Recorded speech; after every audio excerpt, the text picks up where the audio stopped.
Halo sahabat semuanya, pada kesempatan video kali ini kita akan membahas bagaimana pengalaman atau cerita saya mengembalikan akun developer Google Play Store yang di-banned atau dihapus oleh Google. Sebelum kita lanjut, jangan lupa untuk teman-teman semuanya untuk klik tombol subscribe dan klik tombol lonceng untuk terus bisa mendapatkan informasi terbaru terupdate dari channel Pak Itolo.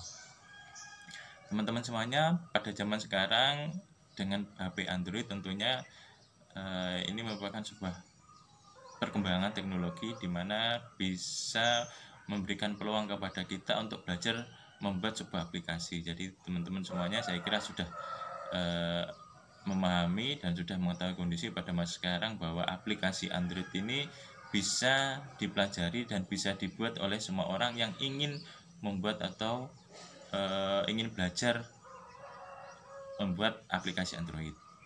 Untuk membuat aplikasi Android itu sebenarnya kita harus bisa menguasai, yang pertama adalah kita mengetahui aplikasi untuk membuat aplikasi Android. Apa itu? Biasa yang saya gunakan kemarin adalah kita menggunakan Android Studio. Untuk belajar Android Studio itu memang kalau saya tidak terlalu jauh, tidak terlalu dalam untuk belajar Android Studio, tetapi saya hanya memahami bagaimana membuat aplikasi itu yang berbasis web view. Jadi membuat aplikasi web view yaitu kita buat aplikasi Androidnya yang sebenarnya dalam aplikasi Android itu kita memasukkan link web yang kita miliki. Jadi nanti aplikasi Android yang sudah jadi nantinya itu sebenarnya akan ngeload atau akan menuju pada sebuah web. Sehingga ketika aplikasi Android yang kita buat tadi diinstal, maka sebenarnya itu akan bentuknya itu prosesnya akan sama seperti kita membuka browser Chrome. Yaitu kalau kita buka browser Chrome, kita akan mengetik alamat web kita, maka di aplikasi Android itu otomatis ketika kita buka aplikasi Android tadi yang sudah diinstal tadi, itu otomatis akan menuju link website yang kita masukkan atau kita punya tadi. Jadi teman-teman yang pertama harus menguasai atau belajar tentang Android Studio. Yang kedua, setelah kita membuat aplikasi Android ini, tentunya kita harus punya akun Google Developer di Google Play Store. Jadi kita harus membuat akun Google Developer. Membuat akun Google Developer ini agar aplikasi yang sudah kita buat tadi itu bisa kita upload, bisa kita masukkan di Google Play Store, sehingga semua orang nantinya ketika kita sudah upload di Google Play Store itu nanti semua orang akan bisa mendownload ketika kita sudah masukkan di Google Play Store tadi. Nah, untuk bisa aplikasi Android kita tampil di Google Play Store, maka kita harus punya akun Google Developer Google Play Store. Jadi kita harus membuat akun developer Google Play Store, di mana akun tersebut biasanya kita harus membayar $25. Harganya $25, kursnya mungkin kita sesuaikan dengan rupiah ya, tergantung dari kalau dirupiahkan berapa, tapi harganya dari Google itu adalah sekitar $25. Nah, ketika kita sudah berhasil membeli akun developer tadi seharga $25 tadi, maka kita sudah memiliki dan bisa menggunakan akun itu untuk mengupload semua aplikasi yang nanti akan kita buat. Nah, teman-teman harus membeli dulu akun Google Developer tadi seharga $25, sehingga teman-teman bisa memiliki akun itu dan bisa digunakan untuk mengupload aplikasi Android yang nanti teman-teman buat. Nah, ketika memiliki akun developer ini, teman-teman harus hati-hati.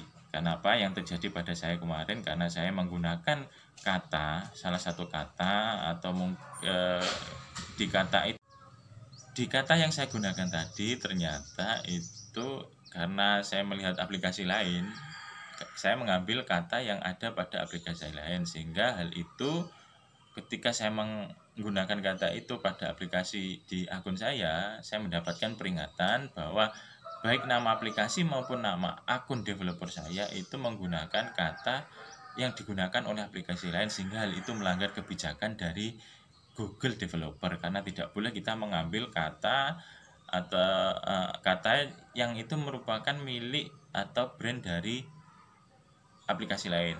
Karena memang itu kesalahan saya akui bahwa itu juga kesalahan saya karena mengambil kata yang itu merupakan brand dari aplikasi lain. Pada akhirnya Google mengetahui dan akhirnya seluruh akun saya di-banned. Jadi tidak hanya teman-teman kalau punya AdSense, kalau punya AdMob di-banned, tapi Google developer yang tadi saya beli seharga $25 tadi itu akhirnya di-banned, dihapus oleh Google. Nah, di sini kita kan merasa wah, kita sudah beli, kita melakukan kesalahan, kok akun kita di-banned. Padahal rencana saya dengan akun tersebut adalah saya ingin mengupload aplikasi WebView dari link website yang saya miliki. Akhirnya langkah yang saya tempuh adalah melakukan banding.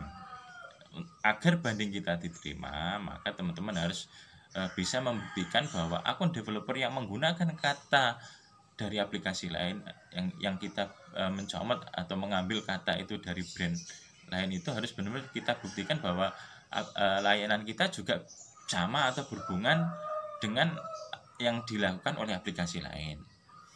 Nah, di banding itu saya akhirnya memberikan sebuah penekanan dan memberikan sebuah bukti, yaitu kita harus bisa membuktikan bahwa ketika kita mengambil nama itu, kita benar-benar juga memiliki usaha yang sama. Kebetulan di usaha yang dijalankan untuk akun developer saya kan berkaitan tentang PPOB atau layanan penjualan pembayaran tagihan listrik, pulsa. Maka kita juga harus membuktikan bahwa layanan akun developer yang kita buat ini, layanan dari akun developer yang kita buat ini, walaupun kita mengambil kata dari aplikasi lain yang sudah besar, yang sudah memiliki brand, itu kita sebenarnya juga sama, memiliki layanan sama. Maka langkah yang kita lakukan dari banding itu, kita melampirkan surat keterangan usaha dari desa, atau kita melampirkan surat izin usaha mikro yang bisa kita urus dari OSS.